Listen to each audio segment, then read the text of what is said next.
Quran is a book of miracle only because there are off repeating stories, like more, like Yes, I think there 50, are. 60% is the stories only. Same No, stories. I asked you, what's your problem with miracles?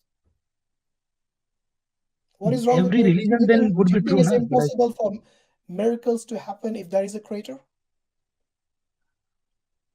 uh, but miracles don't happen in 21st century. That's the problem. It happens in old times when there was Okay, no technology. let me explain this to you.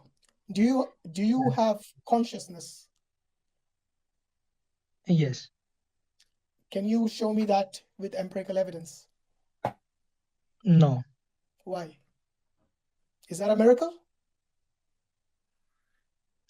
Yeah, I don't know. Like, we haven't scientifically discovered yet. I don't know whether to call miracle I or don't think lack so. of understanding.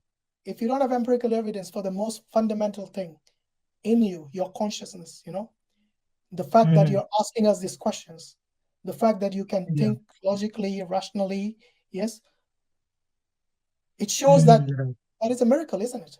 You don't find this in inanimate objects like a rock. Hmm. Yeah. I would consider that to be a miracle because even science can't explain it. To Hmm. this day, Yeah. all the scientists, none of them have an empirical evidence. That's why it's called the hard problem of consciousness. So without Hmm. an explanation, without empirical evidence, they are able to believe this by faith. It's faith basically. That's what it is. Because Yeah. and the But thing is they have to, because without that they are I never. just yeah. want to add something here, confused guy, if I may.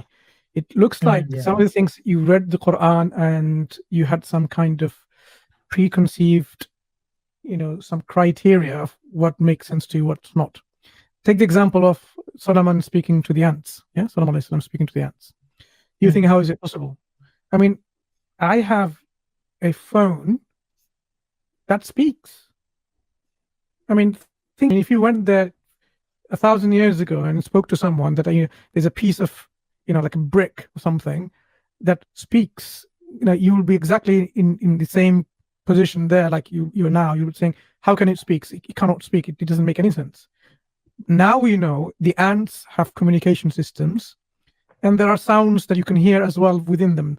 Obviously, they don't speak in English or in Arabic, but they have their own sounds.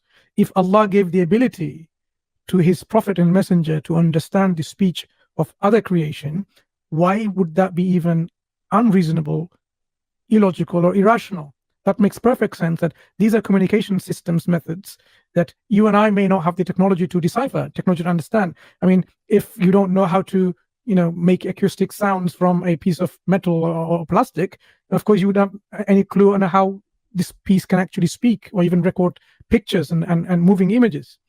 So your particular criteria that you have in terms of how you filter what you call mythology against true, I think you need to revisit it. Take the example you mentioned about Isra and Mi'raj, about the prophets traveling from one place to the other, from Mecca to Al-Quds, Jerusalem, and from Jerusalem in outer space.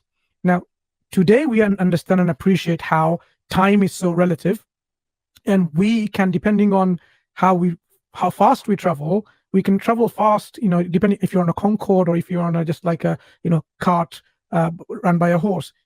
The speed that you'll travel will determine how fast you go and come back and so on. So time is quite relative, and now we are even thinking now of time traveling because of some paradox associated with time travel. We are saying there's a logical difficulty and impossibility or improbability of it, but the idea is still there that you can actually travel quite fast enough from one place to the other. In fact, the whole idea of transportation from one place to another, your own atoms, you've heard of films like Star Trek and others where they beam from one place to the other. These are no longer science fiction.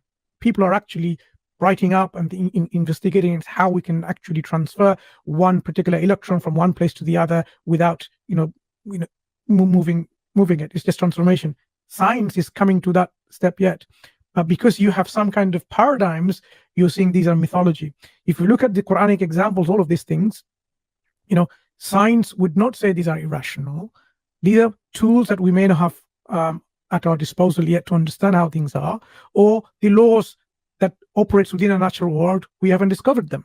That's why we call them supernatural laws, which are not part of this natural world in our understanding, but they operate within this natural world with the set of laws that we are not familiar with. Take the example of Ibrahim alayhi salam and Nimrod, where when he was Prophet Ibrahim alayhi salam was thrown into the fire didn't burn. But of course, we know the natural law of fire is to burn. But there's something else that prevented Ibrahim alayhi salam from being burned from that fire, because there was another set of law that became in operation. It is not unscientific. It's just like suspending one set of natural law for another. It's something that we are getting to know more and more and more. You know, sometimes you see stones so warm, you can actually cook with it and there's no fire, and yet it generates stone. It generates heat. A lot of things that we are now unraveling in terms of our natural laws and wonders from this, then our understanding of all this, phenomena becomes clearer and clearer and clearer. They're miraculous to us now because we don't understand all the other laws that are operating within it. And that's why we say they defy our natural laws, because these extra natural laws are not known to us. They operate by God's commands, and we are not privy to those. That is probably why you are saying these are mythologies rather than facts and history. Yeah.